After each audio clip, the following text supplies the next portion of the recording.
Buenos días. Muchas gracias por participar en nuestra jornada sobre el tratamiento de aire frente al COVID-19. Vamos a dar comienzo. Procedo a ceder la palabra a Mario Hernández, responsable del sector hospitalario en Canfil, España. Muchas gracias, Nuria. Buenos días a todos y bienvenidos a esta webinar de Canfil. Permítame presentarme. Soy Mario Hernández, responsable del sector hospitalario en Canfil. En primer lugar, agradecer su asistencia a esta primera sesión webinar COVID-19. Está siendo un rotundo éxito hasta el punto que el aforo para la conexión estaba limitado y son muchísimos más los solicitantes que desean conectarse. No se preocupen porque esto quedará grabado y lo enviaremos a todos los solicitantes a la mayor brevedad. Informarles que vuestras preguntas las podéis realizar mediante el correo electrónico a vuestros contactos en Canfil o en la web general de la página de Canfil, como más fácil os resulte. El correo electrónico sería sales.spain@canfil.com. Voy a continuación a dar comienzo a la jornada. Desde Canfil deseamos que todos ustedes, sus familiares, amigos y allegados estén bien de salud. Queremos desde nuestra empresa mandar nuestras condolencias, apoyo y cariño a los damnificados y a los que han perdido algún ser querido. Nos hubiera gustado mucho realizar este seminario presencialmente para tener mayor interacción, debate, consulta entre todos y cara a cara, pero debido a la situación actual de confinamiento nos vemos obligados a utilizar este medio que la tecnología nos brinda. Disculpen en este sentido si en algún momento el audio no es el deseado. Agradecer a todos los profesionales de la comunidad hospitalaria, médicos y personal de enfermería que luchan infatigablemente día a día en primera línea contra este COVID-19, así como a los profesionales de la ingeniería hospitalaria y personal de mantenimiento que también día a día intentan mantener las infraestructuras a pleno rendimiento.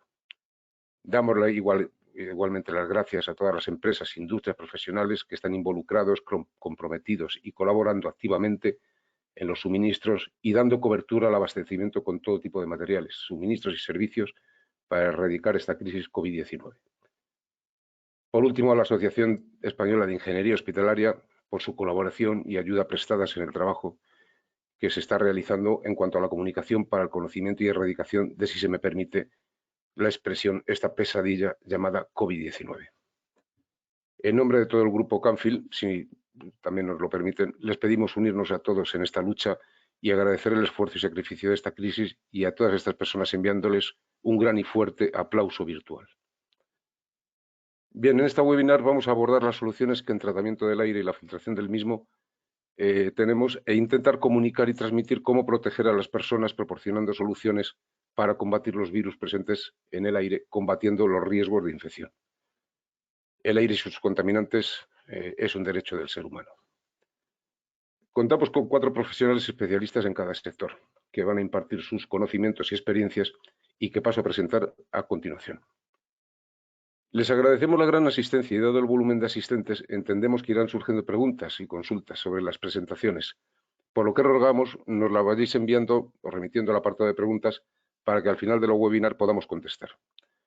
No obstante, y a posteriori, daremos contestación a todos por escrito, además de quedar a vuestra disposición en nuestros correos electrónicos, como ya indica al principio. Pues bien, comenzamos en primer lugar y hablaremos de los conceptos básicos del SARS-CoV-2 y su transmisión. Nos lo presenta el doctor Gonzalo Pascual, director del Centro de Referencia FAO en Gestión de Riesgo Biológico, jefe de Seguridad Biológica, Centro de Investigación Sanidad Animal. Adelante, Gonzalo, cuando dispongas. Gracias, Mario. Buenos días a todos. Espero que se encuentren bien. Voy a introducir este seminario web con una serie de premisas fundamentales acerca del virus para tratar de enfocar la importancia del control del aire en los diseños de unidades de contención biológica en general y en particular para SARS-CoV-2. En primer lugar, la Sociedad Española de Virología ha fijado el tamaño de SARS-CoV-2 entre 90 y 120 nanómetros, es decir, entre 0.09 y 0.12 micras. Este es un tamaño grande para un virus RNA, que resulta mayor al ir asociado a gotículas y microgotículas, y esto es muy importante la función de un filtro EPA instalado como medida de contención, ya que el tamaño final será superior al tamaño de partículas que se retienen en las peores condiciones posibles, o de máximo poder de penetración, ese que se encuentra entre las 0,10 y las 0,25 micras, y por lo tanto, el complejo macromolecular de asociación del SARS-CoV-2 y su medio de sustentación será retenido con mayor eficiencia. En segundo lugar, hay dos conceptos correlacionados necesarios para conocer el mecanismo de propagación aérea de un agente biológico. Primero, la dosis infectiva, es decir, el promedio de partículas virales necesarias para infectar a alguien. Para SARS-CoV-2 no se conoce, pero en relación a lo rápido que se propaga la enfermedad, se presume que es bastante baja. Según el profesor Edward Parker de la Escuela de Higiene y Medicina Tropical de Londres, son suficientes alrededor de unos cientos de partículas para producir infección. En segundo lugar, la carga viral, es decir, la cantidad de partículas virales que tiene la persona infectada. Para entender mejor esta correlación, decir que para MERS o para SARS-CoV-1, la dosis infecciosa determinada fue directamente proporcional a la severidad de los síntomas manifestados. Es decir, que a mayor carga viral, mayor dosis infecciosa y mayor o peor sintomatología, por lo que a igual carga viral supondrá encontrar en un aire filtrado una menor dosis infectiva y por lo tanto un menor riesgo de transmisión. En tercer lugar, hablar del famoso R0. R0 es el número básico de reproducción, o lo que es lo mismo, el promedio de casos secundarios producidos a partir de un primer caso. Comúnmente ustedes lo pueden encontrar en bibliografía o en medios de comunicación como tasa de contagio. Bien, a día de hoy, con los datos epidemiológicos que se disponen, SARS-CoV-2 presenta una tasa de contagio de 2.5, es decir, que una persona tiene la capacidad de infectar a una media de 2.5 personas. Este valor es alto en comparación con SARS-CoV-1, que tuvo una R0 de 2, o con MERS, que es de 0.7, e incluso con el de la gripe, que es de 1.5, o ébola, que fue de 1.8. Es curioso, ahora mismo en el Estado español, la tasa de contagio está estimada a día de hoy en 1.1, desde el 3.2 que empezó en un primer momento. Esto dice que estamos peleando correctamente contra el virus. Para que se hagan una idea, si un virus supera el valor 1, resulta autosostenible. Esto significa que no desaparece por sí mismo. Cuando somos capaces de reducirlo de 1, significa que esa autosustentación se pierde y el virus desaparecerá. Adicionalmente, hay que tener en cuenta que el 80% de las personas contagiadas son asintomáticas, pero eso no les impide ser transmisores. Conocer esta tasa de contagio influye en la toma de decisiones para la instalación de diferentes mecanismos de biocontención de aire, pudiendo ser estos simples o combinados. Por lo tanto, habrá que tener en cuenta que a menor tasa de contagio, menor impacto técnico y económico. En cuarto lugar, decir que la persistencia del virus activo en el medio es considerable. Teniendo como ejemplo a SARS-CoV-1, MERS, SARS-CoV-2 puede persistir activo en superficie a temperatura ambiente entre 2 horas y 9 días dependiendo del material, incrementando su tiempo de viabilidad si la temperatura es baja y la humedad relativa es alta. En quinto lugar, a día de hoy, está demostrado que SARS-CoV-2 tiene 3 formas de transmisión directa o indirecta, y este apartado es muy importante. Se puede transmitir por gotículas de gran tamaño, las llamadas gotículas de Fluge, cuyo tamaño es superior a las 5 micras, siendo la distancia de transmisibilidad entre 1 y 2 metros, eso sí, en ambiente estático, sin corrientes de aire o con velocidades de este menores a 0,1 metros por segundo. Esta es, a día de hoy, la mayor vía de transmisión. También es transmisible por contacto directo con superficies contaminadas o fómites y posterior entrada por vía oral a través de la mucosa de boca, nariz u ojos. Y últimamente, y este aspecto es fundamental, existe el convencimiento científico y técnico demostrado de transmisibilidad aérea de SARS-CoV-2 en gotículas de pequeño tamaño, lo que se llaman los núcleos de Wells. Este tamaño está entre las 2 y las 5 micras. Estos núcleos pueden permanecer suspendidos en el aire durante más de 3 horas y transportarse a distancias mayores a 2 metros, según ha establecido una publicación del New England Journal of Medicine. Es importante conocer que Wells también demostró que las gotículas de gran tamaño, es decir, las gotículas de Fluge, pueden transformarse en núcleos goticulares de Wells por evaporación, por lo que juegan un papel muy importante los rangos que puede haber en una estancia de temperatura y de humedad. Estas dos últimas formas de transmisión están íntimamente asociadas al control de la ventilación y de la dirección de flujo de aire. En este sentido, un número de renovaciones hora alto favorece una ventilación por dilución, lo que permite eliminar o al menos reducir notablemente en el recinto los núcleos de Wells en suspensión. Por ejemplo, una tasa de ventilación de 12 renovaciones hora durante 10 minutos produce una dilución de núcleos de Wells de 7 veces, según establecido el CDC en el año 2005. Comentar que, como ustedes conocen, hay casos de espacios convencionales o sanitarios donde no es posible conseguir una tasa de ventilación superior a las 6 u 8 renovaciones hora, por lo que se deben aportar otras soluciones eficaces de control, como la utilización de sistemas in situ de purificación de aire. Por último, centrar la clasificación del virus y su nivel de contención. SARS-CoV-2 es un beta coronavirus y, por lo tanto, dentro de la legislación española, que está reunida en el Real Decreto 664 del año 97 y su guía de exposición y evaluación del año 2015, y que ambas provienen de la transposición de la Directiva Comunitaria 90-679 de la Unión Europea, está encuadrado en el grupo de riesgo 2. Como todos los coronavirus zoonóticos, MERS o el SARS-CoV-1, es decir, aquellos que afectan al ser humano con origen y transmisión desde un animal. Que sea del grupo de riesgo 2 no debe confundirnos y obligarnos a encuadrarlo en un nivel de contención biológica 2. Es preceptivo en cualquier determinación y de hecho está recogido en toda la legislación nacional y normativa internacional, como es la OMS, la FAO, la OIE, etcétera, realizar una evaluación de riesgo biológico específico para el patógeno.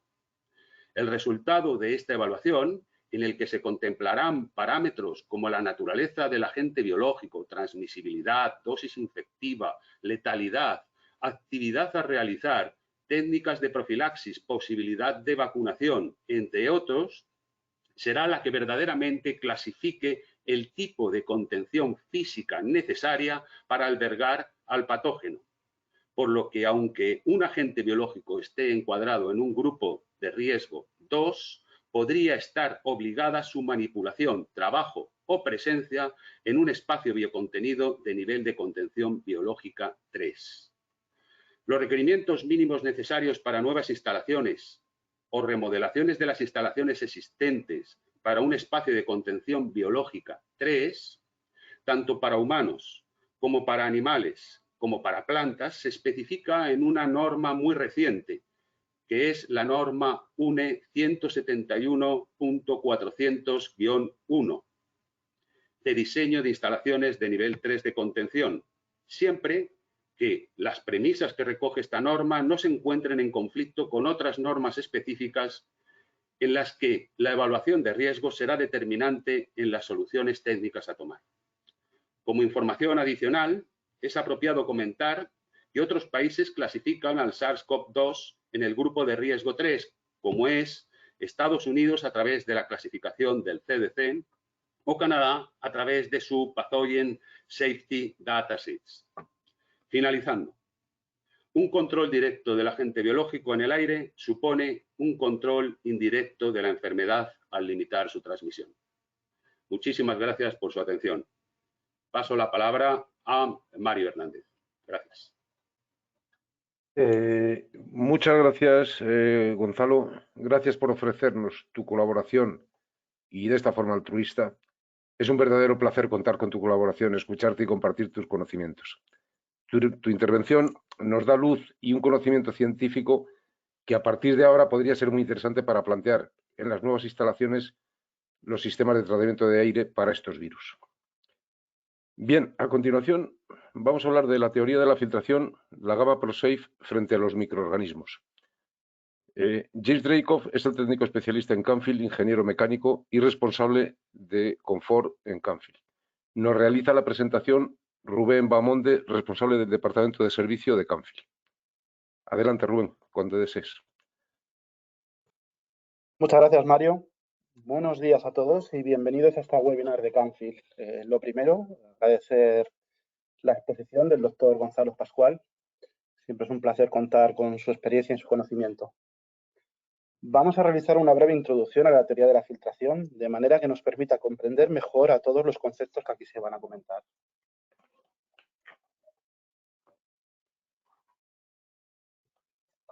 La construcción del filtro, tanto el soporte como el marco y la media filtrante, deberán formar una barrera eficaz con una resistencia mínima al paso del aire.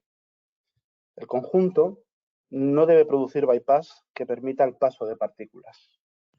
Debemos de contar con los formatos que cumplan la retención de partículas acordes a la norma ISO 16890, como con los más altos requerimientos higiénicos, como por ejemplo la VDI 6022. Los filtros han de estar validados por un organismo de certificación independiente. En el caso de fabricantes de filtros, Euroven. Dependiendo de la aplicación, hemos de usar el grado de eficacia adecuada. Para virus como el SARS-CoV-2 se han de emplear filtros EPA. El diseño y calidad de producción es clave. Es la única vía para garantizar la eficacia de filtración.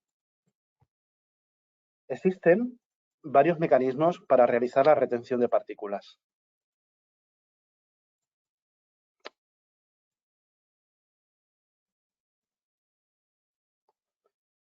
Tenemos el efecto tamiz para partículas mayores a 5 micras, inercia para partículas mayores a 1 micra, intercepción para partículas mayores a 0,5 micras y difusión para partículas menores a 1 micra. Según el tamaño de partículas, actuará uno u otro mecanismo. El correcto diseño de la media filtrante es básico para garantizar la filtración del aire. Un diseño inadecuado provocará una baja filtración de partículas, virus y bacterias. Considerando que en el aire hay partículas con una diversidad de tamaños muy amplia, combinando todos los mecanismos de filtración se obtiene la eficacia media. Para filtros absolutos, la eficacia se mide en mPPS, tamaño de partícula más penetrante. En este gráfico podemos ver la eficacia de cada uno de los mecanismos en función del tamaño de partícula. Existe otro mecanismo para la retención de partículas. Es el llamado efecto electrostático. Es un efecto que se produce de manera más relevante en los filtros con media sintética. El efecto electrostático es una propiedad que no podemos controlar. De la misma manera que se carga de electricidad estática, también se descarga, provocando una disminución de la eficacia de filtración. En el gráfico podemos observar tres curvas. La línea roja, que representa un filtro con media filtrante sintética, en la que podemos ver cómo inicialmente su eficacia de filtración es alta. Sin embargo, cuando el efecto electrostático desaparece, su eficacia se ve muy reducida. Si nos fijamos en la línea azul, podemos ver un filtro con media de fibra de vidrio. Este tipo de media tiene una componente electrostática muy inferior a la sintética. En su curva se puede observar cómo su eficacia no disminuye con el tiempo, al contrario. Según el filtro se va colmatando, esta aumenta. Resumiendo, un filtro sintético con media de polímeros tendrá una eficacia inicial alta debido al efecto electrostático. Pero en el momento que pierda esa propiedad, su eficacia se reducirá dejando de retener el tipo de partículas para las que dice estar diseñado. Según el tamaño de partículas que queramos retener, es necesaria una eficacia de filtración específica. En este gráfico podemos ver el tamaño para diferentes tipos de partículas. Desde tipos de polvo, como por ejemplo el polvo atmosférico suspendido, partículas contaminantes, como pueden ser las partículas de combustión o el humo del tabaco, gases contaminantes, que entrarían en otro ámbito, ya que estos requieren una filtración mediante carbono activo o alúmina, y los contaminantes biológicos, polen, bacterias o en el caso que nos ocupa los virus. Para retener un virus, debido a su tamaño tan pequeño, es necesario el uso de filtros absolutos llamados filtros EPA. El SARS-CoV-2 oscila en un tamaño de 0,09 a 0,12 micras. Cuando el virus se adhiere a gotas o aerosoles procedentes de una persona, el tamaño de este es de entre 0,5 y 0,15 micras. Datos aportados por el Centro Nacional de Investigación Biológica. Según el tamaño que tenga una partícula, esta se mantendrá suspendida en el ambiente más o menos tiempo. Mientras las partículas más grandes como el polvo se precipitan al suelo en un periodo de entre unos 6 segundos y 3 minutos y medio, partículas más pequeñas como un virus pueden permanecer suspendidas por un periodo de hasta 34 días. Esto significa que en un espacio donde hay una carga vírica es necesaria una ventilación y filtración adecuada. Aquellas zonas que no cuenten con un sistema de ventilación y filtración adecuado deberán contar con un sistema de purificación autónomo que permita una correcta recirculación del aire a través de filtros EPA como mínimo de eficacia H13. A colación de lo anterior, indicar que entidades como REVA, Federación Europea de Calefacción, Ventilación y Aire Acondicionado, o la Comisión de Ingeniería Médica y Sanitaria formada por el COIM, AIM y la Asociación Española de Ingeniería Hospitalaria, hacen una serie de recomendaciones respecto a la filtración del aire para combatir el SARS-CoV-2. Aumentar el aire de impulsión y extracción para aumentar las renovaciones hora. En ausencia de ventilación mecánica, utilizar el sistema de ventana abierta. La humedad relativa ideal estará por encima del 80% y la temperatura por encima de 30 grados. Recomendado no ir por debajo del 30% de humedad relativa. No usar los recuperadores de calor al no ser estanco. No usar recirculación si no hay un filtro EPA en el sistema de aporte de aire. La limpieza de conductos no tiene efectos prácticos. Mejor aumentar velocidad del conducto para evitar deposición de microorganismos. Los filtros de los climatizadores se deben sustituir como habitualmente. Los purificadores de aire son eficientes si van equipados con un filtro EPA. El equipo será colocado lo más cerca posible del personal a proteger. Mantener la tapa del VC bajada a la hora de tirar la cadena y con los ventiladores de extracción siempre funcionando. Los filtros EPA tendrán una eficacia mínima H13 N1822 99,95 mPps. Ya que se recomienda el cambio de filtros de manera habitual, es importante comprender qué filtros son los adecuados para aquellas etapas de filtración que no sean EPA. Hasta hace relativamente poco, los fabricantes de filtros estábamos regulados por la norma EN 779. Esta norma establecía 3 niveles de filtración: polvo grueso, polvo medio y polvo fino. El problema de esta clasificación es que no deja claro la eficacia real de un filtro. Esta norma se basa en el porcentaje de retención de partículas para un tamaño de 0,4 micras, obviando el resto de tamaños. Esto provoca que cuando nos dicen que un filtro es eficacia F7, ¿realmente sabemos a qué se refiere? En la mayoría de los casos, no.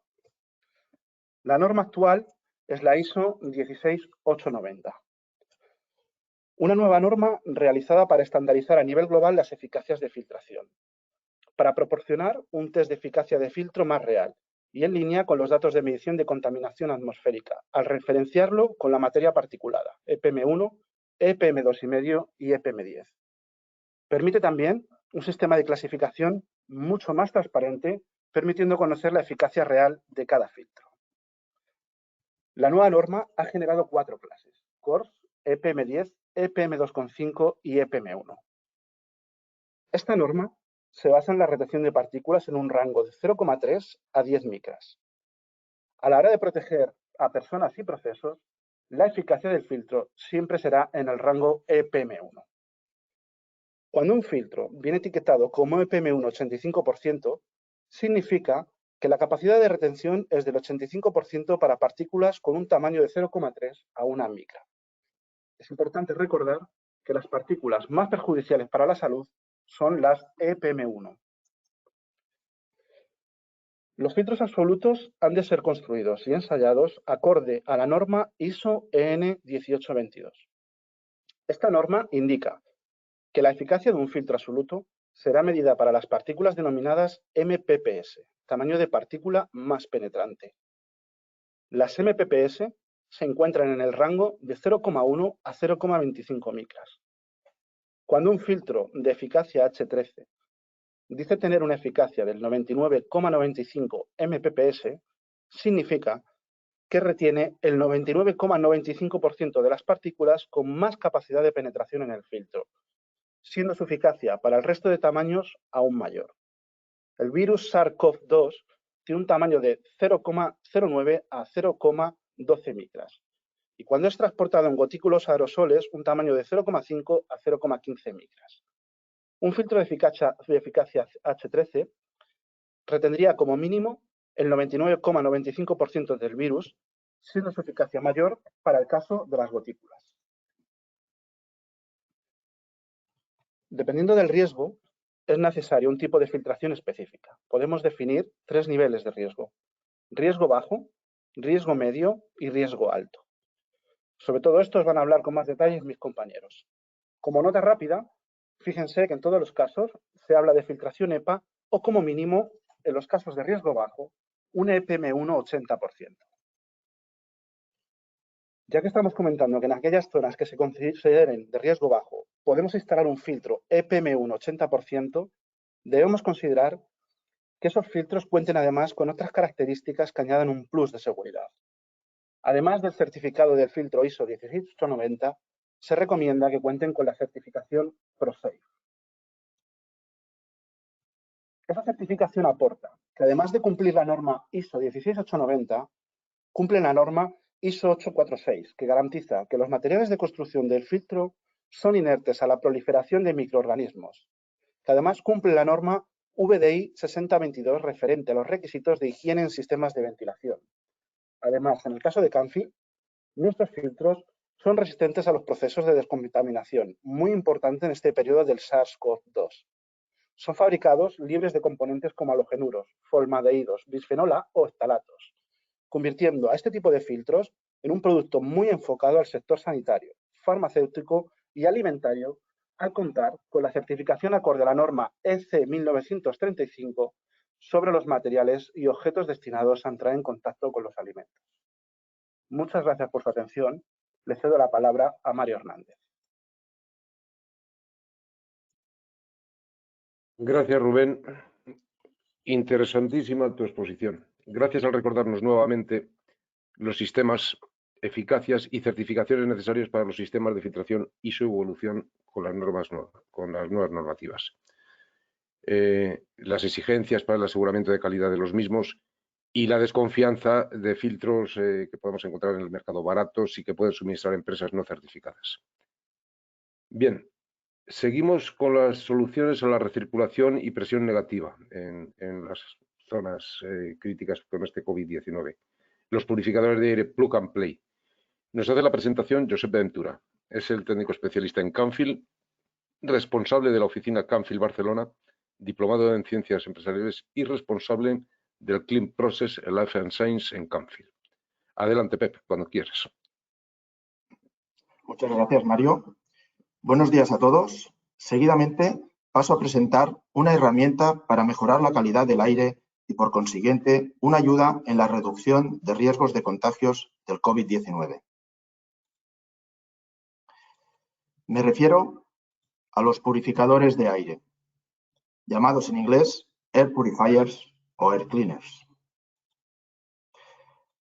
Asociaciones e instituciones de gran prestigio se suman día a día a las recomendaciones del uso de purificadores de aire con filtros EPA. En esta diapositiva vemos el extracto de 2 documentos referentes en la lucha frente al coronavirus de 2 importantes asociaciones, la europea REBA y la estadounidense FDA. Hay varias tecnologías aplicadas a los purificadores de aire, con defensores y detractores de cada una de ellas: electrostáticos, ionización, plasma, ozonización, lámparas ultravioletas. Pero donde encontramos el mayor consenso entre los expertos es en que los mejores purificadores de aire deben incorporar un filtro EPA. Y si queremos eliminar gases u olores, añadir una etapa de carbón activo al sistema. ¿Por qué es importante la filtración submicrónica frente al COVID-19? Para dar respuesta a esta pregunta, tomaremos unos fotogramas de un reportaje muy interesante y didáctico emitido recientemente por la cadena televisiva japonesa KHM World. Las dos fuentes de contagio que nos da la OMS son contacto con objetos donde se ha depositado el virus previamente o inhalación de gotas grandes emitidas por estornudos o toses de personas infectadas. Pero existen ya estudios que indican que no se debería descartar una tercera fuente que vendría de las microgotas. Y así lo evidencia un estudio de la Shine Nippon Air Technologies, donde hacen visible lo invisible. Parece ser que mucha gente se ha infectado durante conversaciones. Son infecciones debidas a las microgotas. Una simple microgota puede contener gran cantidad de virus. En una conversación se liberan muchas microgotas que pueden ser inhaladas por la gente de alrededor. Cuando se tose o se estornuda, el número de microgotas se multiplica. Una tos puede contener hasta 100.000 microgotas. Sin un eficiente sistema de ventilación, estas microgotas se sostienen en el aire durante largos espacios de tiempo. Esto, junto a un potencial periodo de viabilidad de las partículas virales en el aire de hasta 3 horas y la alta tasa de contagio del SARS-CoV-2, hace que no se pueda descartar esta tercera vía de infección. Os dejo en el pie de la diapositiva el link al vídeo completo. Os lo recomiendo. ¿Cómo podemos reducir el número de partículas virales del ambiente? Una vez más, la filtración EPA nos ayuda a conseguirlo. En la gráfica podemos observar la drástica disminución de partículas de 0,3 a 0,5 micras hasta alcanzar niveles de calidad de aire equiparables a la ISO 8 según la norma ISO 14644.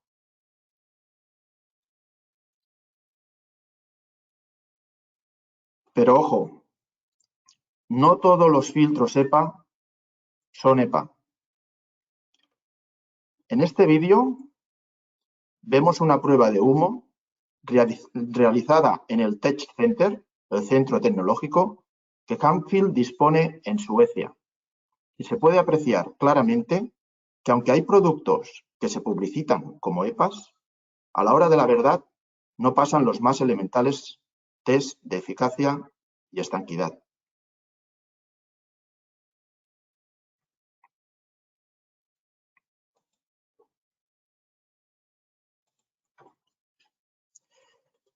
¿Qué necesidades de tratamiento de aire nos estamos encontrando en la actual crisis del COVID-19? Pues bien, tenemos que crear habitaciones con pacientes infectados. Se recomienda que los pacientes estén en habitaciones de aislamiento en presión negativa. Se ha detectado una evidente escasez de este tipo de habitaciones en los hospitales debido al desbordante volumen de ingresos por COVID-19. UCIs. Son zonas de alta generación de aerosoles, gotas y microgotas. La necesidad de respiración mecánica de los enfermos críticos hace que se deba realizar una tarea de alto riesgo de infección durante la intubación y extubación de los enfermos. Protección a sanitarios. A pesar de las máscaras FFP2 o FFP3, hay la necesidad de filtración adicional del aire ambiente. Las partículas pueden depositarse en las EPIs, ropa, guantes, instrumento médico, móviles, tablets u otros objetos habituales de los sanitarios. Esto aumenta el riesgo de contagio por contacto accidental. Zonas de tránsito de pacientes infectados. El distanciamiento social en estas zonas se hace prácticamente imposible. Salas de espera, salas de triaje, pasillos, autopsias, morgue. La concentración de gran cantidad de gente infectada genera que la carga de partículas virales en estos lugares sea muy elevada. Y por último, medios de transporte de pacientes infectados. Pues especialmente críticas son las ambulancias que transportan pacientes potencialmente infectados. ¿Cómo podemos ayudar a cubrir estas necesidades inmediatas de mejora del aire?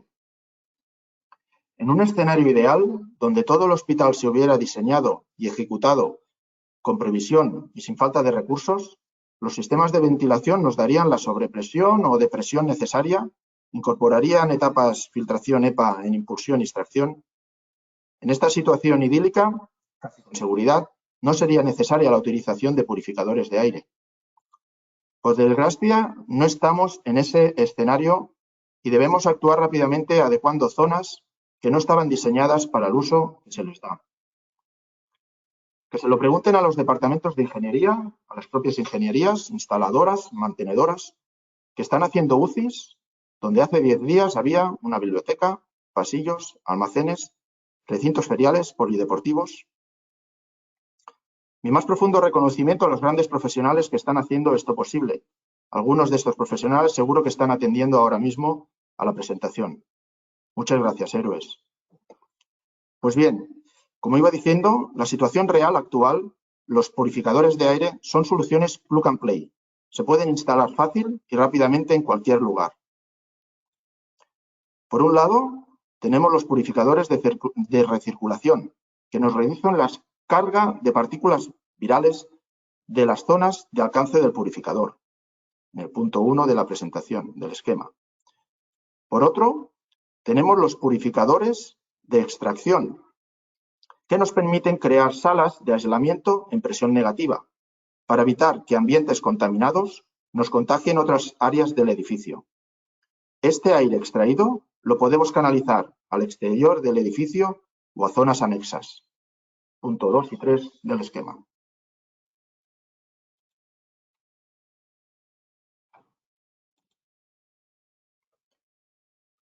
En hospitales, el sistema de ventilación es importante para introducir aire limpio y así ayudar a proteger a los pacientes y al personal. Pero, ¿qué sucede si el aire potencialmente contaminado accede al hospital desde otras fuentes? La apertura de ventanas siempre es vista como una fuente de aire fresco para los pacientes, pero los contaminantes externos son una gran preocupación para los hospitales. Si las ventanas no se pueden abrir por trabajos externos peligrosos, los purificadores de aire Canfield pueden simular este aire fresco cuando se conectan al aire exterior. Usando la filtración de doble vía, los purificadores de aire Canfield pueden instalarse en la pared y canalizar el aire exterior para ayudar a introducir el aire fresco y limpio al hospital, sin que los pacientes abran ventanas, mientras que también se limpia el aire dentro de la habitación. La higiene y el control de infecciones son clave para el funcionamiento de un hospital, así como el lavarse las manos como precaución. Sin embargo, una de las formas más comunes de transmisión de infecciones bacterianas o virales entre personas es a través del sistema respiratorio. Con el uso de filtros EPA, los purificadores de aire Canfield retienen el 99% de las partículas y sustancias nocivas en el aire. Se pueden usar como ayuda al sistema de ventilación. En los entornos hospitalarios y laboratorios, el aire limpio es un requisito fundamental. Los purificadores de aire Canfield mejoran la calidad del aire, limpiando las habitaciones para tener una mejor protección de estos entornos.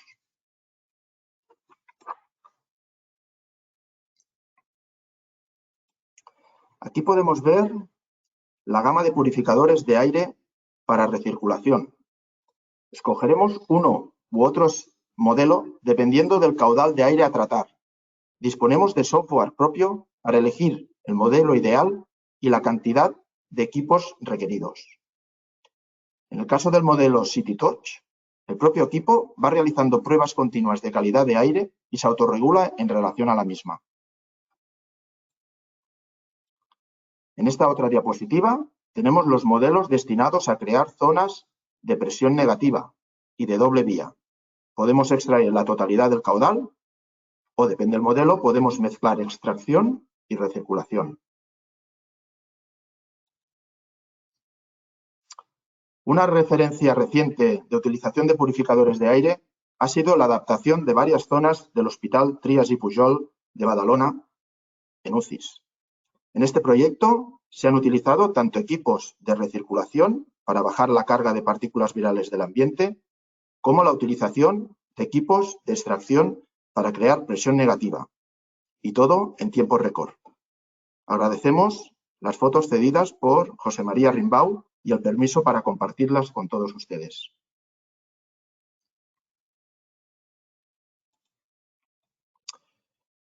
El regreso a la vida normal será largo y progresivo. El mantenimiento del distanciamiento social en depende de qué instancia será prácticamente una quimera, por lo que el tratamiento de aire en estos ambientes será muy recomendable, por no decir imprescindible. Escuelas, oficinas, hogares. Disponemos de sensores de calidad del aire, como el AirImage, que permiten controlar los purificadores de aire mediante el ordenador, la tablet o el móvil en relación a la calidad del aire interior. Y ya por último, y como despedida, os muestro este vídeo donde se detalla el funcionamiento y la sala de máquinas de nuestro modelo CTM. Observamos el flujo de entrada de aire sucio y la salida del aire limpio después de ser filtrado. El purificador dispone de filtros con doble acción, ¿se acuerdan? Para la eliminación de gases y olores, y por supuesto, filtro absoluto EPA H13. Tanto la puesta en marcha como la sustitución de los filtros es de muy fácil ejecución. Son equipos ligeros y de diseño agradable. Silenciosos gracias a sus ventiladores de primeras marcas, que también nos aportan un bajo nivel de consumo energético. Retienen toda clase de microorganismos, causantes de multitud de patologías, como asmas, alergias o, como ya hemos visto anteriormente, el COVID-19. Y la familia City también tiene un hermano pequeño, el CTS, para espacios pequeños y que requieren de muy pocas renovaciones. Pues bien, hasta aquí mi presentación. Muchas gracias por su atención y doy paso al moderador, Mario. Pues muchas gracias, Pep, por tu intervención. A este COVID-19, sin dudar a dudas, sin ningún tipo de duda, le vamos a vencer. Pero esta comunicación tuya nos abre un abanico para plantear un nuevo debate y un punto de inflexión, especialmente para cuando ceda esta crisis y abordemos una nueva etapa, el post-COVID-19, en el tratamiento de aire en estas áreas, con cambios de mucho calado en el mundo hospitalario, así como en el resto de industrias y su entorno laboral, protegiendo a las personas. Globalmente, apuntaros un dato, si me lo permitís, son datos de última hora publicados en los medios mientras preparábamos este taller webinar. Por ejemplo, un enfermo en una UCI por COVID-19 actualmente, esto ha salido publicado ayer concretamente, cuesta unos 750 euros diarios. Y un enfermo de hospitalización normal, unos 250 euros diarios. Esto supone un coste diario de casi 39 millones de euros con el panorama que tenemos global con el volumen de enfermos actuales.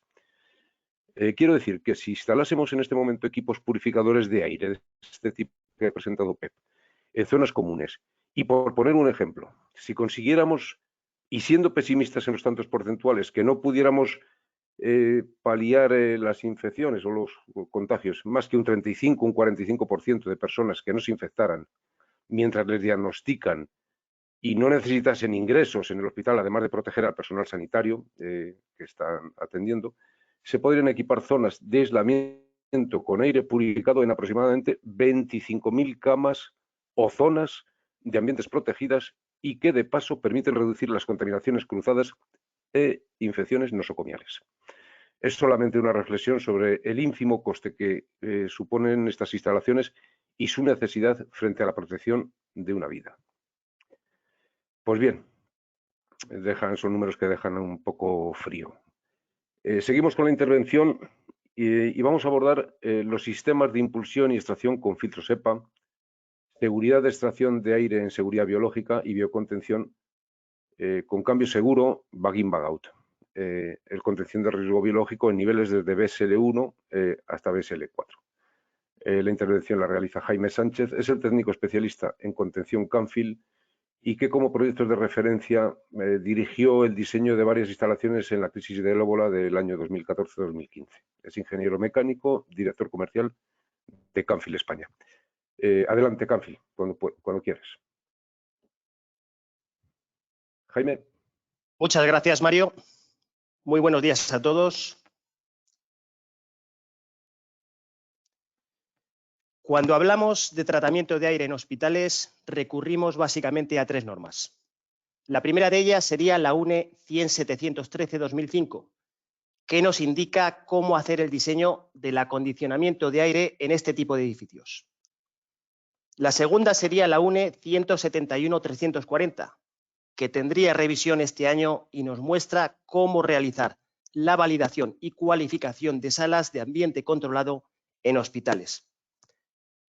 Finalmente, la tercera norma de referencia sería la UNE 171-330, muy en relación con el RITE y centrada en la calidad de aire en interiores y con sus tres partes: diagnóstico de la calidad y salud ambiental en interiores, procedimientos de inspección de calidad ambiental interior y sistema de gestión de los ambientes interiores.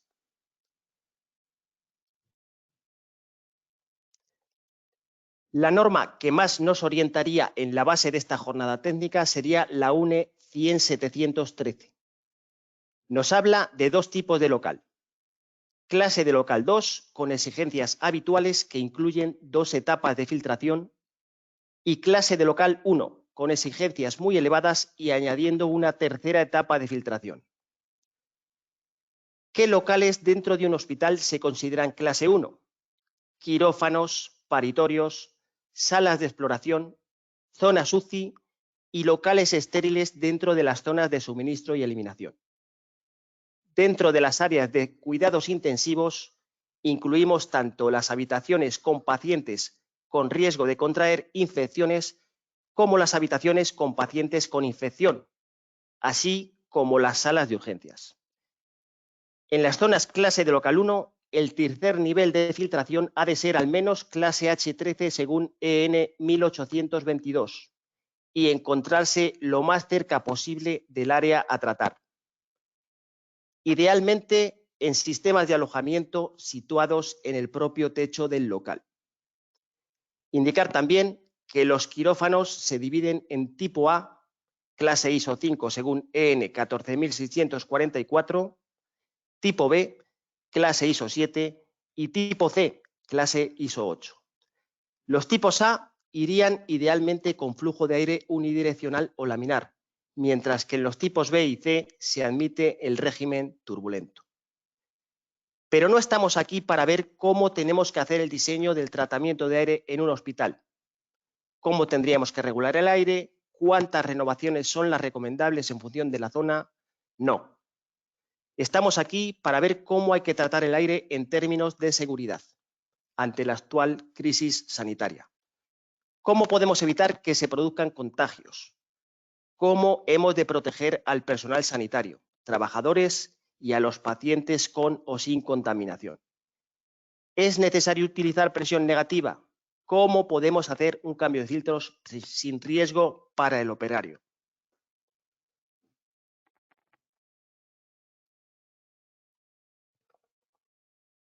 Vemos un edificio típico de un hospital, donde se ha representado un quirófano y una sala de aislamiento como ejemplos. En el quirófano queremos evitar a toda costa que las partículas del exterior puedan entrar en la sala. Por ello, está claro que debemos ir a presión positiva o sobrepresión.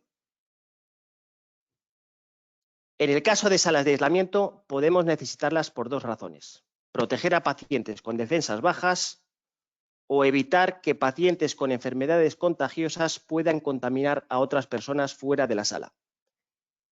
En este segundo caso, está claro que debemos ir a presión negativa o depresión en la sala. Y es el caso que debemos afrontar en la actual crisis sanitaria. En las habitaciones de UCI no solo hemos de proteger al paciente, también tenemos que evitar que se puedan producir contagios siendo el paciente el foco origen de estos. Las gotas procedentes de un estornudo, que varían en tamaño entre 0,5 y 15 micras, pueden permanecer en el aire más de una hora. Se hace necesario, por tanto, evitar que cualquier partícula salga de la sala. Volviendo al esquema, de acuerdo a la EN 10713, estaríamos en local clase 1. Por ello, tanto en quirófano como en habitación de UCI, hemos de ir a 3 etapas de filtración, siendo la tercera al menos H13. La primera etapa de filtración se situará en la unidad de tratamiento de aire. Podrían ser filtros como el que vemos, clase ISO EPM1 60. La segunda etapa puede estar en la unidad de tratamiento de aire o en un housing intercalado en conducto. El filtro será muy similar al de la primera etapa, pero con mayor eficacia. Por ejemplo, ISO EPM1 85. Y la tercera etapa ha de estar lo más cerca posible de la zona a tratar y puede ser en régimen unidireccional o turbulento, dependiendo de la situación. En el quirófano, si es de tipo A, iremos a flujo laminar. En la sala de UCI se utilizarán housing como el representado con el número 5 para flujo turbulento. La eficacia en ambos casos sería H14. Y finalmente, en la sala de aislamiento hemos de filtrar el aire antes de expulsarlo al exterior. Y es ahí cuando hablamos de contención. Utilizamos cajones bag-in bag-out que nos permiten hacer un cambio seguro de filtros.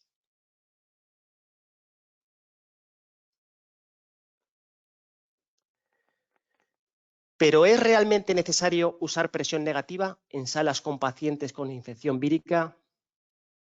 Veamos este sencillo vídeo.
Por lógica, la respuesta es sí, deberíamos usar presión negativa, con independencia del tipo de virus o microorganismo contaminante y como medida preventiva para evitar contaminación en las zonas adyacentes.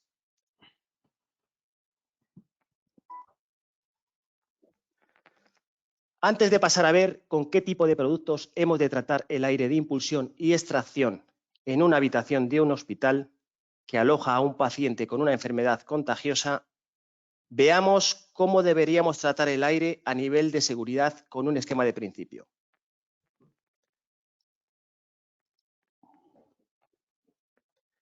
Por una parte, queremos que el aire que entra a la sala sea lo suficientemente estéril para proteger al paciente. Hablamos de 3 etapas de filtración: prefiltros, filtros de alta eficacia y al final de la cadena, en el techo de la sala, filtro EPA. En la extracción tendremos 1 o 2 etapas de filtración, dependiendo del nivel de riesgo. La primera etapa puede estar en la propia sala y la segunda en sala técnica, utilizando en este caso un sistema de contención bag-in, bag-out que evita el posible contagio del operario al cambiar los filtros. Siempre detrás de las unidades vivo se sitúan los ventiladores, que nos permitirán tener la presión negativa necesaria en la sala.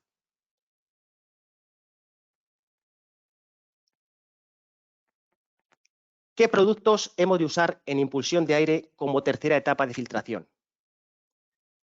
Recordemos que, de acuerdo a la norma, deberíamos ir a filtros al menos clase H13 y vemos aquí ejemplos de housing de alojamiento para filtros EPA. Consideraciones importantes. Han de haber pasado un test de estanquidad a presión.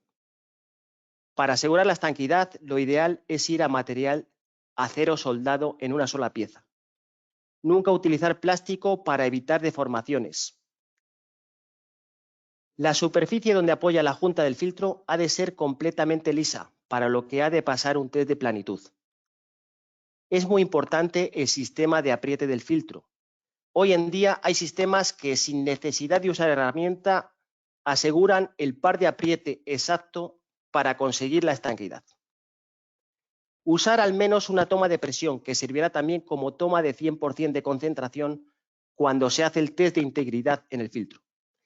No usar esta toma para inyectar aerosol. Es muy importante hacer un test de integridad en los filtros EPA al menos una vez al año.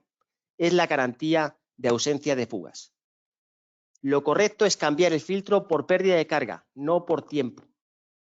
Es incorrecto cambiar los filtros anualmente y no hacer un test de integridad. ¿Quién nos asegura que los filtros están bien montados? Por otra parte, hoy en día existen filtros terminales con media prácticamente irrompible. No hace falta rejilla.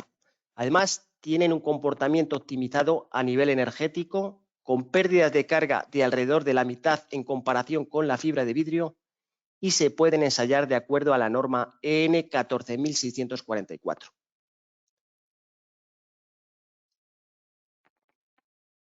Un recordatorio de la norma EN 1822.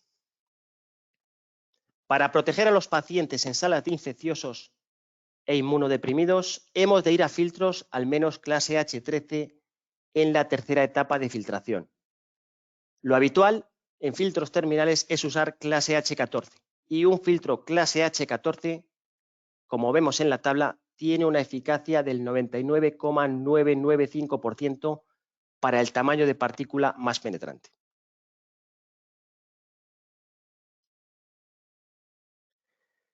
Vemos en este gráfico la eficacia de un filtro H14 en función del tamaño de partícula. El tamaño de partícula donde el filtro tiene menor eficacia es lo que llamamos MPPS, o tamaño de partícula más penetrante. En este caso, como veis, es 0,14 micras. Este tamaño siempre estará entre 0,1 y 0,25 micras. Para cualquier otro tamaño de partícula, la eficacia es superior. Es decir, una gota procedente de un estornudo portadora de un virus quedará retenida en el filtro y un virus aerovehiculado se filtrará con una eficacia de al menos el 99,995%.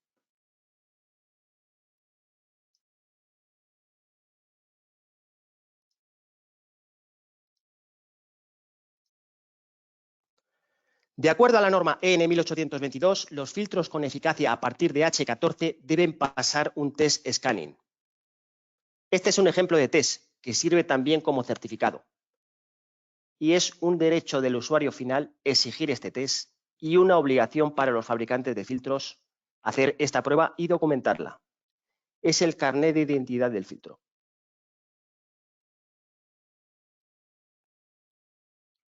Pasamos a los filtros en extracción de aire. Si hablamos de zonas de infecciosos y en función del tipo de virus o microorganismo, lo adecuado es ir a filtros H13 o H14. Una posibilidad es utilizar un housing en la pared de la sala. En este caso, el operario que hace el cambio del filtro irá con los equipos de protección individual adecuados. Vemos algunos ejemplos de housing de pared. Pueden permitir tener dos etapas de filtración y, al igual que sucede con los cajones de impulsión, deben haber superado un test de estanquidad a presión y un test de planitud en la zona donde apoya la junta del filtro. Cuando hay escaso espacio para el montaje, podemos recurrir a la conexión lateral rectangular y han de incorporar al menos una toma de presión que conecte las zonas aguas arriba, aguas abajo del filtro. El test que se hace en el filtro, en este caso, será global en un punto aguas abajo del filtro.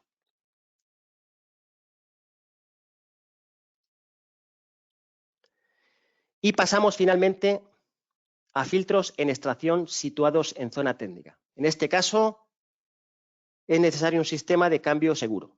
Hablamos de contención. Antes de ver los tipos, hagamos un resumen de conceptos. La bioseguridad es una doctrina de comportamiento con el objetivo de lograr conductas que disminuyan el riesgo del trabajador a adquirir una infección. Riesgo biológico es el derivado de la exposición a agentes patógenos. En hospitales y centros de investigación biomédica, el riesgo de infección es mayor.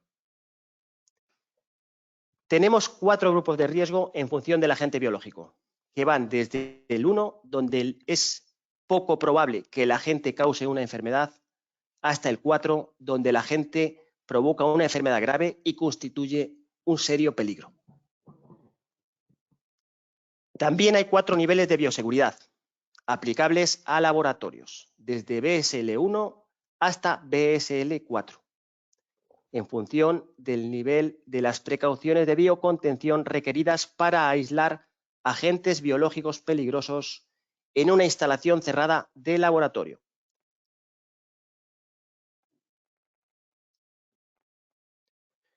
Pero una sala de aislamiento donde tenemos un paciente con una infección contagiosa no tiene clasificación de este tipo, incluso con la similitud en cuanto a riesgo, ya que podemos encontrarnos con el mismo tipo de virus o microorganismo, no encontramos con las siguientes diferencias, entre otras. En un laboratorio BSL se trabaja con muestras. Hay rutinas de trabajo en función del agente. Se requiere personal autorizado.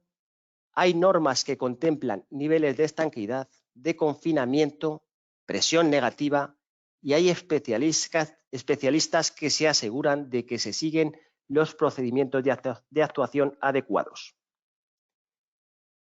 En una sala de aislamiento de un hospital se trabaja con pacientes. Hay rutinas para trabajar con todo tipo de agentes o enfermedades. Todo el personal ha de estar preparado para trabajar en cualquier situación.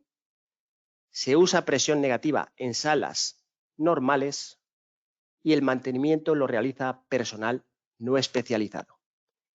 Incluso con estas diferencias, hemos de seguir el primer principio de la seguridad biológica, la biocontención. Aquí recurrimos a la norma UNE 171-400-1 que nos ha indicado Gonzalo.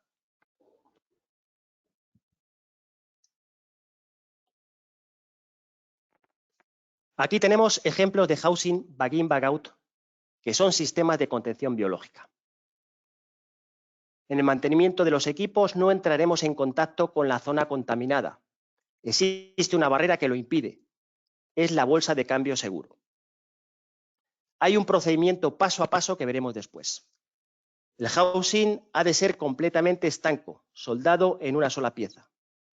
Es necesario que pase un test de estanqueidad a presión tras el proceso de fabricación. El cajón puede ir montado en la pared de la propia sala o insertado en conducto en la zona técnica. Antes de la apertura de la puerta que da acceso al filtro, hemos de asegurarnos que hay una bolsa de cambio seguro. Por ello, idealmente, la puerta ha de llevar una ventana o mirilla. Dado que el proceso de cambio de filtro no es sencillo, ya que ha de realizarse a través de una bolsa, el filtro ha de llevar un asa que facilite su desmontaje. Y finalmente, es muy importante que el cajón tenga un sistema para hacer el test de integridad en el filtro. Para ello, lo ideal es que el housing incorpore un sistema scanning manual como el que vemos en la figura. El filtro será H13 o H14 y de alta capacidad para aumentar al máximo su longevidad. idealmente con marco de ABS, lo que facilitará el mantenimiento.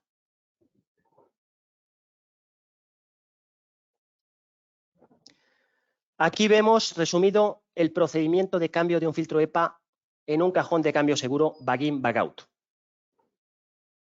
En realidad, en cada cambio se utilizan dos bolsas, la que recoge el filtro contaminado y la que embridamos a la caja al final del proceso.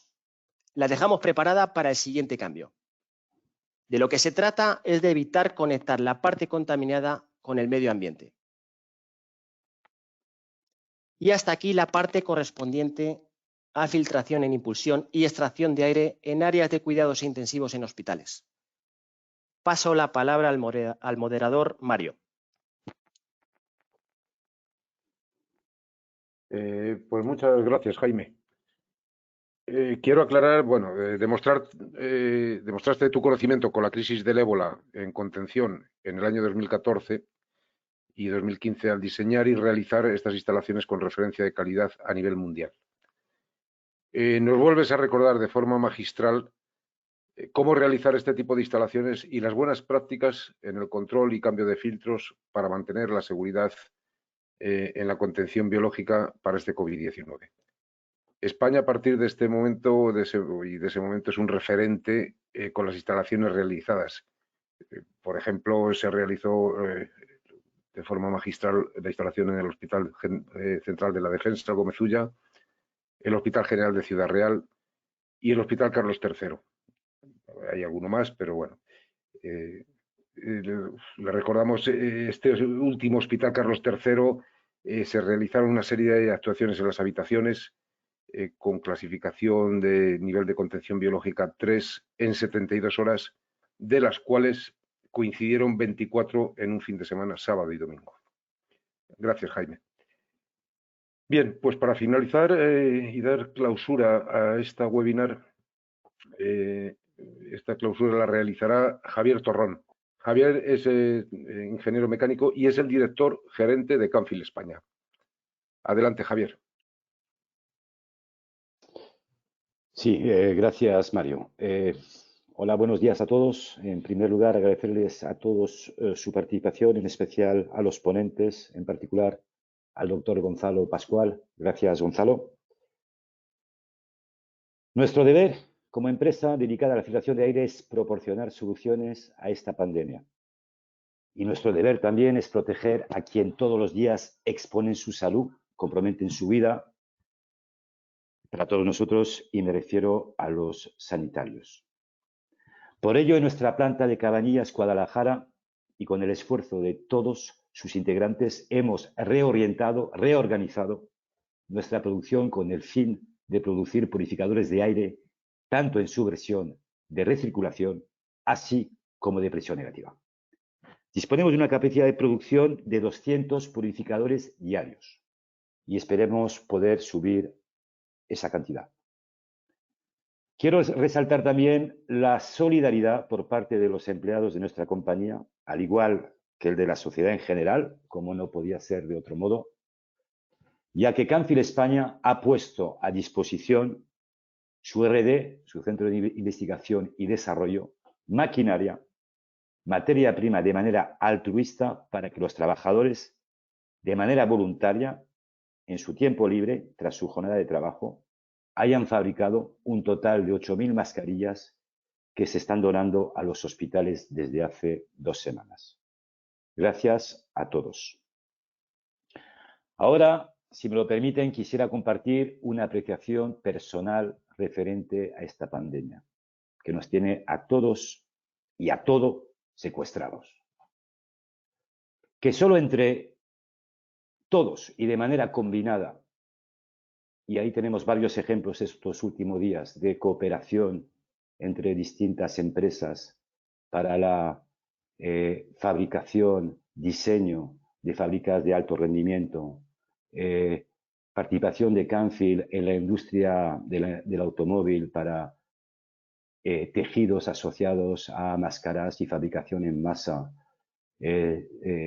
trabajo en equipo con ingenierías para facilitar diseños, productos en cuanto a sistemas de contención, solo entre todos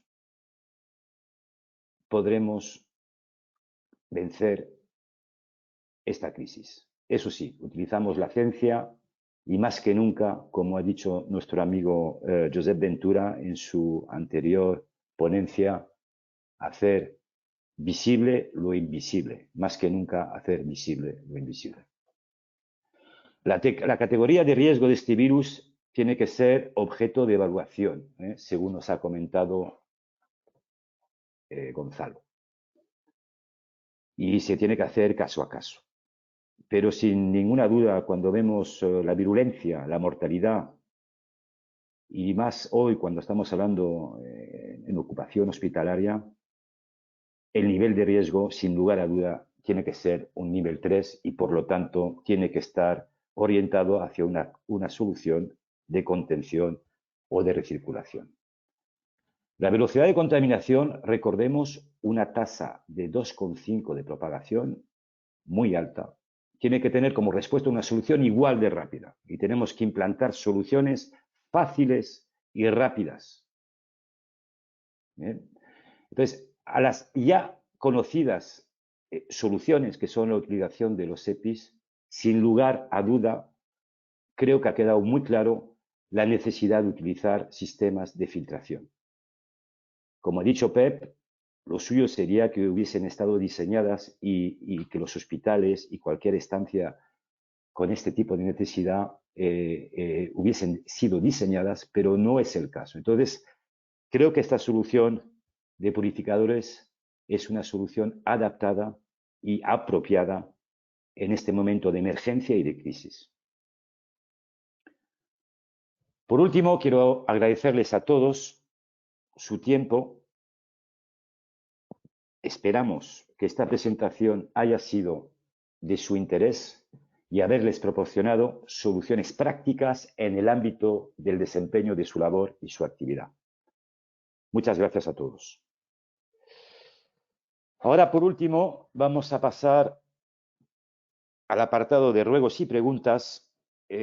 Por ello, voy a facilitar la palabra a Israel, que está organizando las preguntas que habéis mandado. Recuerdo que aquellos que no han podido utilizar el panel de preguntas pueden enviar sus preguntas a la dirección de correo sales.spain@canfield.com. Israel, por favor, ¿puedes orientarnos sobre alguna pregunta que hayamos recibido? Hola, buenos días a todos y a todas. Primeramente, agradeceros la participación en este seminario y agradecer el interés mostrado, dado el gran número de preguntas que hemos recibido y seguimos recibiendo en estos momentos. Nuestro tiempo de respuestas está muy limitado, dado que el seminario se ha alargado un poquito más de la cuenta, así que solo podremos responder algunas de ellas. Y para el resto, como dice Javier, quedamos a su disposición para responder todas aquellas que no se hagan a continuación. Intentaré hacer una selección y englobar muchas de ellas que preguntan por temas muy parecidos para así responder cuanto más preguntas mejor. Muchas gracias y suerte. La primera pregunta es cómo afecta las últimas noticias sobre la permanencia del virus en suspensión de hasta 3 días para los sistemas climatizados y no climatizados. ¿Es necesario algún cambio en el sistema original? Entiendo que se refiere al sistema original de climatización, si lo hubiera. Sí, gracias, Israel. Bueno, es una muy buena pregunta. Creo que la persona más indicada para contestar esa pregunta sería el doctor Gonzalo Pascual. Gonzalo, ¿puedes contestar esta pregunta? Sí, ¿me la podéis repetir, por favor? Sí, la repito. ¿Cómo afectan las últimas noticias sobre la permanencia del virus en suspensión de hasta 3 días para los sistemas climatizados y no climatizados. ¿Es necesario algún cambio sobre el sistema original? Sistema original de climatización, entiendo. Bien, en principio no es necesario ningún cambio. En las unidades en las que exista una gran producción de aerosoles, como puede ser una UCI, o procesos en los que se esté entubando o desentubando a un paciente, estos sistemas de purificación de aire interior en la propia sala dan unos resultados excelentes. Lo que hay que intentar es, en cualquier caso, reducir la carga viral que haya en suspensión para que así se reduzca la tasa de dosis existente y, por lo tanto, de infectividad. Y repito, estos sistemas de recirculación que son adaptables a cualquier instalación y de purificación que son adaptables a cualquier instalación son los más convenientes en este momento. Cualquier otro retoque en una instalación existente debe de llevar un proceso de estudio de ingeniería adecuado para saber si la capacidad de los elementos que hay instalados son suficientes como para poder poner otras medidas de contención como sistemas de filtración simples o dobles. No sé si así contesto la pregunta correctamente. Sí, si me permitís, soy Pep. Sí, adelante. Una cuestión. Si hace referencia al aire acondicionado estándar, lo que sí que la REBA, como hemos visto que comentaba Rubén, recomienda es un aumento del número de renovaciones, aumentando el máximo posible el caudal de impulsión a la zona y eliminar lo que es la recirculación del aire, porque en un sistema estándar de climatización los filtros no acostumbran a ser EPAs, por lo tanto estaríamos recirculando aire contaminado. Por lo tanto, aumentar el máximo posible el número de renovaciones para diluir la carga viral y después eliminar la recirculación. Quería comentar eso. Bien, ¿alguna otra pregunta, Israel? Sí. Más preguntas. Hay muchas preguntas en relación a los purificadores. Voy a intentar condensarlas todas ellas en una sola. Y las preguntas son las siguientes. ¿Por qué es importante utilizar purificadores en todas las estancias de hospitales y centros de trabajo? ¿Es necesario instalar purificadores en edificios de oficinas? ¿Cómo se dimensiona un purificador? ¿Cómo sabemos qué purificador escoger? No sé si son muchas preguntas en una sola. Hombre, sí, unas cuantas. Pero bueno, Gracias, Israel, por la pregunta.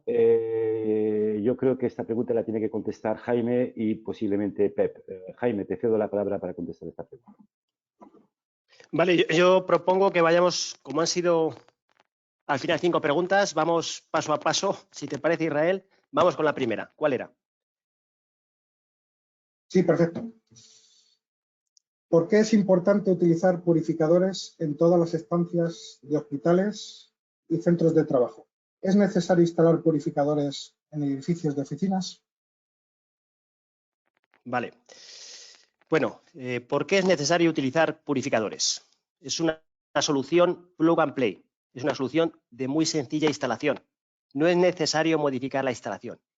Y conseguimos filtración EPA, que hemos visto en esta jornada, que es el objetivo. Un filtro EPA te va a retener al menos el 99,995% de cualquier tamaño de partícula. Con lo cual, para cualquier estancia vamos a disminuir la contaminación y, por supuesto, que es necesario en cualquier estancia. No solo en hospitales, sino en oficinas. Vamos a reducir la carga vírica que pueda haber en la oficina.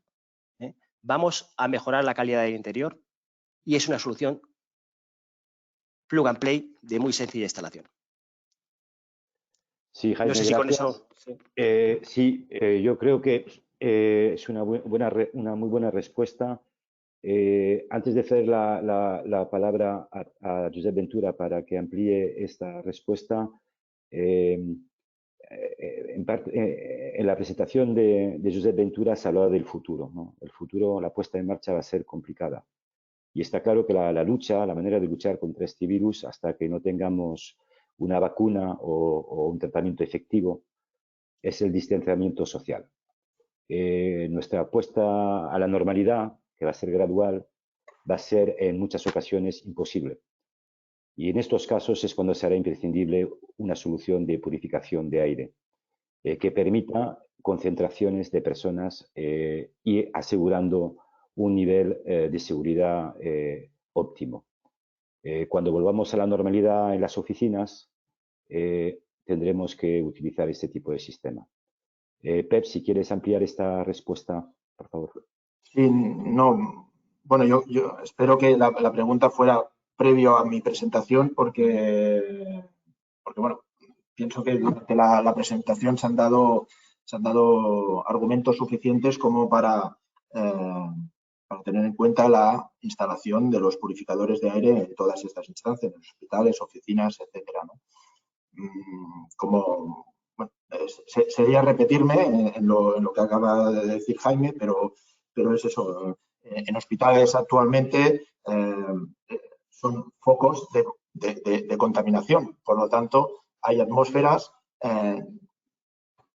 llenas de partículas virales y viables, por lo tanto tenemos que descargar estas instancias. En muchos casos los sistemas de climatización estándar o son deficientes o prácticamente no existen porque las zonas donde se están albergando estos lugares no estaban preparadas. Por lo tanto, prácticamente nos deja sin otra posibilidad que poner una filtración de aire autónomo, que sería el purificador de aire. Bien, por otro lado, creo que había una pregunta también referente a la metodología de dimensionamiento de soluciones de purificación de aire. Creo recordar en tu ponencia que estábamos hablando de un sistema de cálculo, un software. No sé si puedes comentar algo, Pep. Sí, bueno, existe un software interno propio que, conociendo la dimensión de la sala a tratar, nos recomendará un modelo u otro de purificador de aire a instalar y la cantidad de purificadores. Eso vendrá dado también por el número de renovaciones objetivo que queramos. Digamos, como más renovaciones queramos realizar en una instancia, más equipos autónomos tendremos que instalar. Perfecto, Pep. Y por último, recalcar una cosa, también Javier, que sí, permíteme ya. Un momentito, solamente termino y te cedo la palabra. Recalcar también que el posicionamiento, la situación del purificador es un tema importante.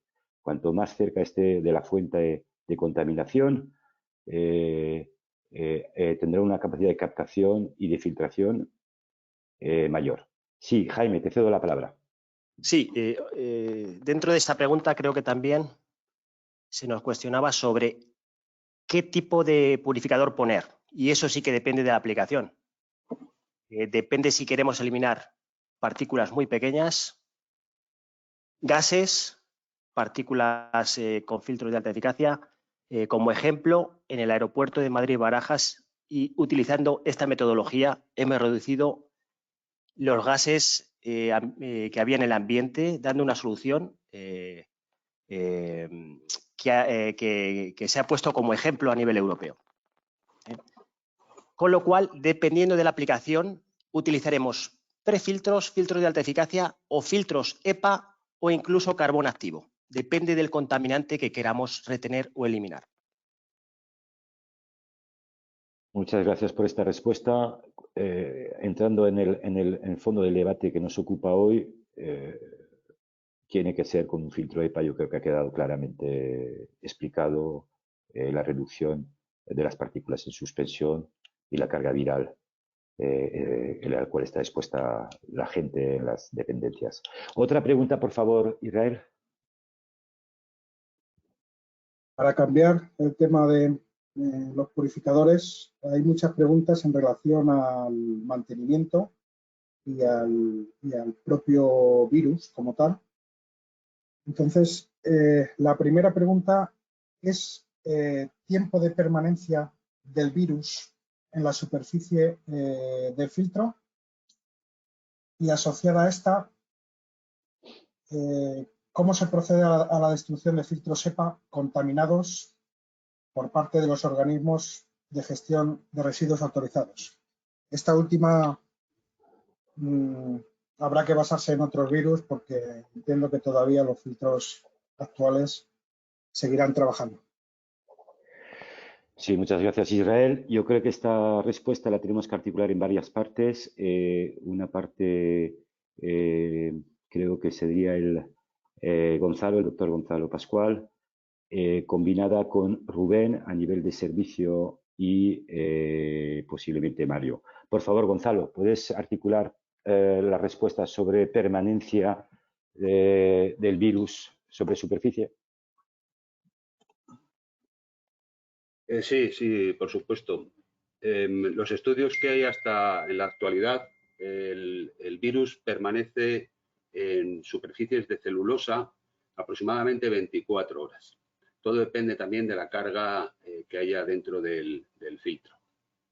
24 horas, pero esto son estudios preliminares que hay. En la superficie de un filtro no se ha determinado su presencia, entonces deberíamos tratar el filtro, un filtro EPA, tal y como se está tratando en una instalación convencional donde estén presentes con niveles 2 o nivel 3 de contención. Enlazándolo un poco con la siguiente parte, aunque luego la podáis completar, los sistemas que estamos utilizando ahora mismo de descontaminación in situ,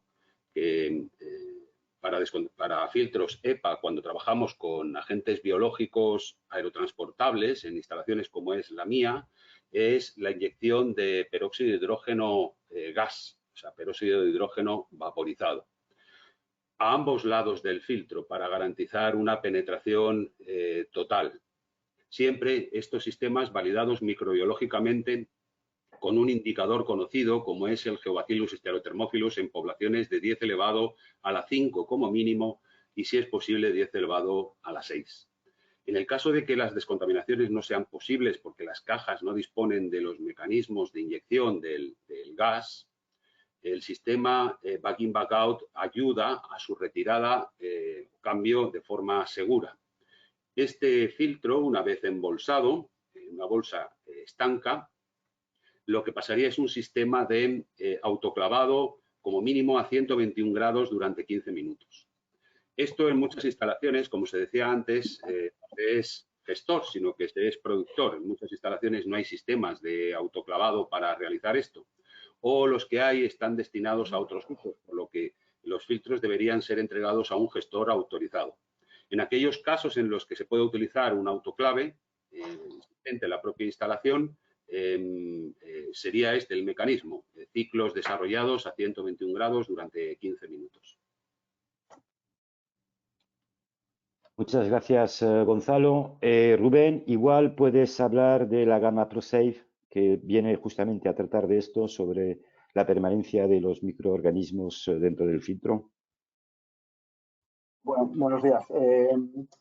A la hora de utilizar los filtros ProSafe, es cierto que en la cara trasera del filtro estaríamos bastante más protegidos al ser inertes a la proliferación de microorganismos, pero en todos los casos, como ha dicho Gonzalo, cuando no contemos con los mecanismos adecuados, el personal que se dedique a hacer este tipo de cambios, lo que tienen que hacer ahora mismo es contar con todos los EPIs necesarios para poder retirar los filtros.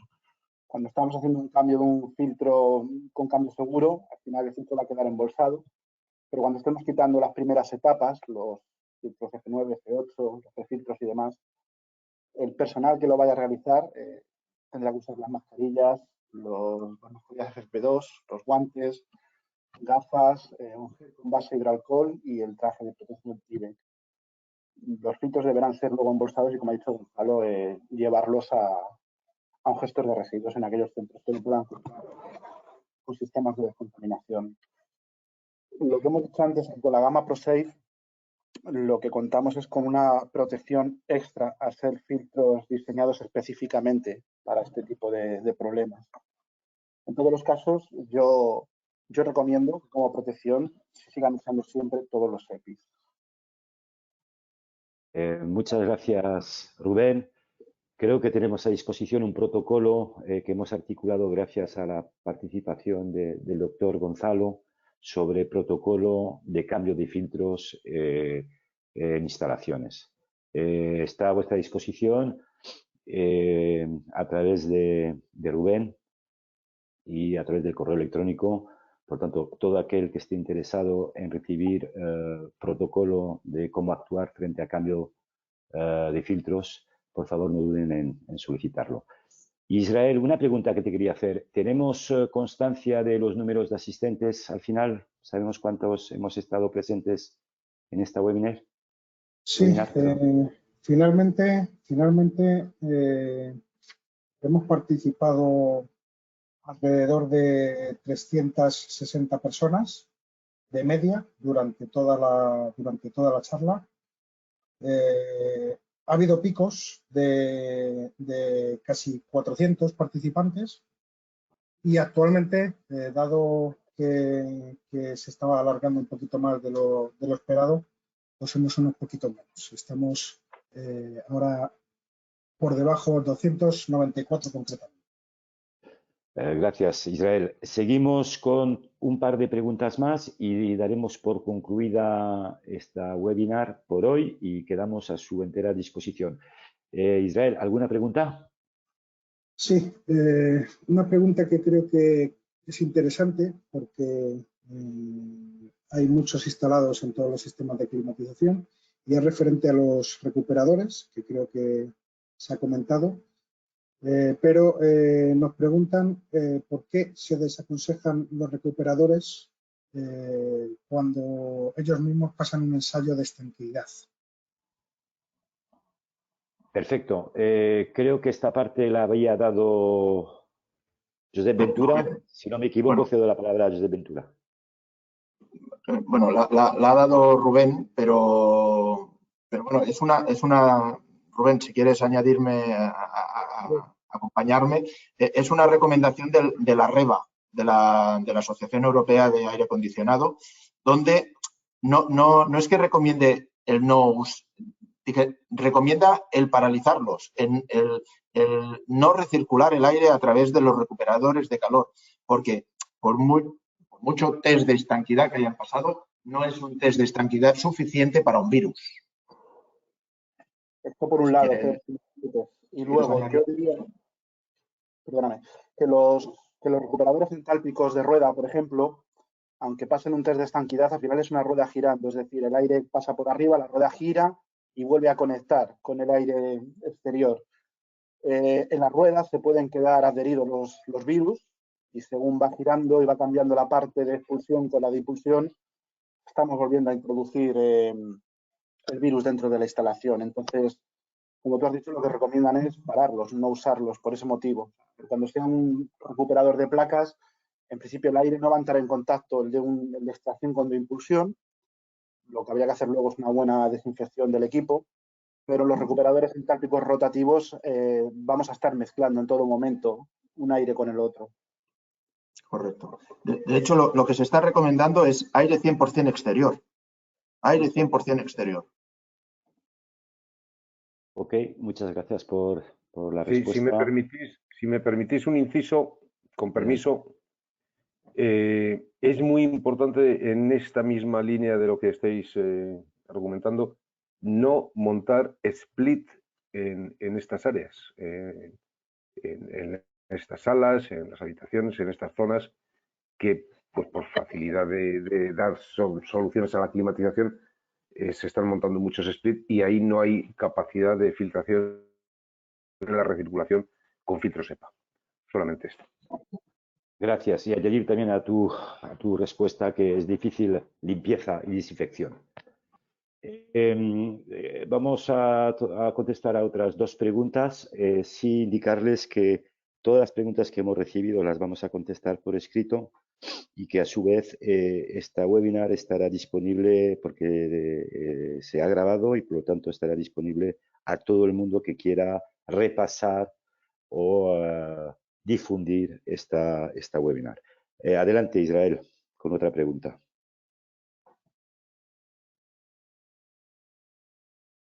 Seguimos teniendo muchas preguntas sobre los purificadores. Voy a hacer una última de los purificadores. Preguntan, creo que es interesante para tenerlo claro, nos preguntan si los purificadores crean presiones negativas y cómo actúa un purificador en salas climatizadas. Bien, yo creo que esta pregunta la tiene que contestar Jaime y luego posiblemente añadir algo Josep Ventura. Jaime, adelante, por favor. Sí, bueno, yo creo que esto sí que lo ha explicado Pep en su ponencia. Efectivamente, hay una línea de purificadores de aire pensados para poder crear de forma inmediata presión negativa, de forma muy sencilla e inmediata presión negativa en salas. Es una de las grandes ventajas que ofrece este producto. Zonas que queremos poner en presión negativa y la instalación nos lo permite. Un equipo de este tipo nos permite hacerlo de una forma muy sencilla y es uno de los puntos principales como posible solución a las actuales instalaciones que tenemos, incluso a los hospitales de campaña, donde hay zonas de aislamiento que no se están tratando y que con un equipo de este tipo podríamos poner en presión negativa para evitar posibles contagios en la zona exterior al área donde está el paciente. Pep, ¿quieres añadir algo? Sí, bueno, creo que preguntaban un poco cómo es el concepto, ¿no? de crear la presión negativa. Pues, a ver, resumiéndolo y haciéndolo muy básico, existe un equipo con 2 filtros EPA H13 con un ventilador que hace pasar el aire de dentro de las salas a través de esos filtros EPA. El ventilador lo admite todo el flujo y lo canaliza a una salida, que esta salida nosotros a través de conducto, de tubo flexible o como podamos, lo debemos conectar con el exterior o con una sala anexa para generar la depresión en la sala donde está el purificador. Ese es el concepto de presión negativa, ¿no? en el caso de los purificadores de aire. Si esa conexión, en vez de canalizarla hacia el exterior, la dejáramos el aire en la propia sala, sería la versión de la recirculación. Por un lado, la recirculación es simplemente aire que vamos, como una lavadora, estamos limpiando constantemente aire de la misma sala, cogemos el aire y lo impulsamos en la misma sala, por lo tanto, no generamos alteraciones en la expresión de la sala, porque es aire que coges, aire que impulsas, pero en cambio, en la depresión, en la sobrepresión, lo que hacemos es coger aire de una sala y enviarla hacia el exterior para generar la depresión. Ese es el concepto de los purificadores en depresión. Muchas gracias, Jaime y Josep. Bueno, es así, básicamente, en una presión negativa, al abrir la puerta, el aire no puede salir, el aire contaminado de esa sala, sino todo lo contrario. Lo que hace es que el aire de las zonas de las salas adjuntas entraría, por lo tanto, es un confinamiento en toda regla. Otra pregunta, Israel, por favor. Sí, dejando al margen un poquito todo lo relacionado con lo técnico, nos preguntan también qué ha aportado Canfield en la crisis de coronavirus y si Canfield se considera empresa esencial en estos días. Muchas gracias, Israel. Bueno, yo creo que en parte me toca a mí contestar a esta pregunta y luego posiblemente alguien de los ponentes quiera ampliarla. A todos nos ha tocado o nos toca luchar contra esto. A nosotros nos ha tocado en nuestro puesto de trabajo nos dedicamos a la filtración de aire. Yo lo único que os puedo decir es que ya no hay fin de semana, todos los días son lunes. Yo creo que no he trabajado más en mi vida que estas últimas 3 semanas y lo hago con mucho agrado, y esto me permite también, desde un punto de vista personal, poder paliar esa carga emocional de este impacto tan brutal que estamos teniendo. Yo os puedo garantizar que el compromiso por parte de todos los trabajadores que integran Canfil España, Canfil en su totalidad, está volcado no al 100%, al 200% en combatir esta pandemia y este virus. Es lo que nos da fuerza y es el rol que nos ha tocado tener en esta pelea. Yo creo que todos, ya no solo los integrantes de la plantilla de Canfil, somos héroes desde nuestra posición, y desde nuestra posición tenemos que combatirlo combinando todos nuestros esfuerzos y nuestra capacidad técnica, empresarial, productiva para poder vencer esto. Esa es mi respuesta, y no dudéis que estamos a vuestra disposición 24 horas en cualquier momento para tratar de ayudar sin ningún tipo de escondite, ¿no? No se trata de una aplicación, una visión empresarial, sino ya estamos en una fase de solidaridad y de compartir el saber hacer para tratar de doblegar lo antes posible y poder volver a la normalidad, que es lo que deseamos todos. Jaime, no sé si tienes algo que añadir sobre esto.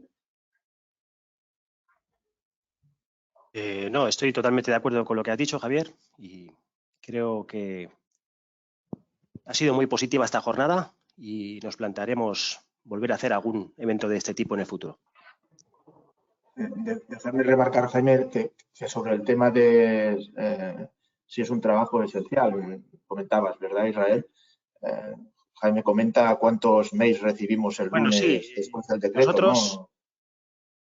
Sí, es realidad que nosotros no teníamos duda de que éramos parte de la industria esencial. Nosotros no teníamos dudas, pero teníamos dudas de si eso sería el gobierno pensaría lo mismo. Pero el lunes siguiente, al comunicado que realizaron el sábado, recibimos la respuesta con alrededor de 50 cartas de diferentes compañías diciendo que necesitaban nuestra cadena de suministro para poder seguir con su producción. Con lo cual, ahí quedó totalmente definido que nosotros somos industria esencial. Pues muchas gracias por la respuesta. Yo creo que vamos a dar por finalizada esta webinar. Agradecerles una vez más a todos su participación. Seguimos en contacto y, como dije anteriormente, contestaremos a todas las preguntas por escrito. Gracias a la gente que está en el control. Gracias, Nuria, de hacer este trabajo técnicamente impecable. Gracias, Israel, también por estar trabajando con las preguntas.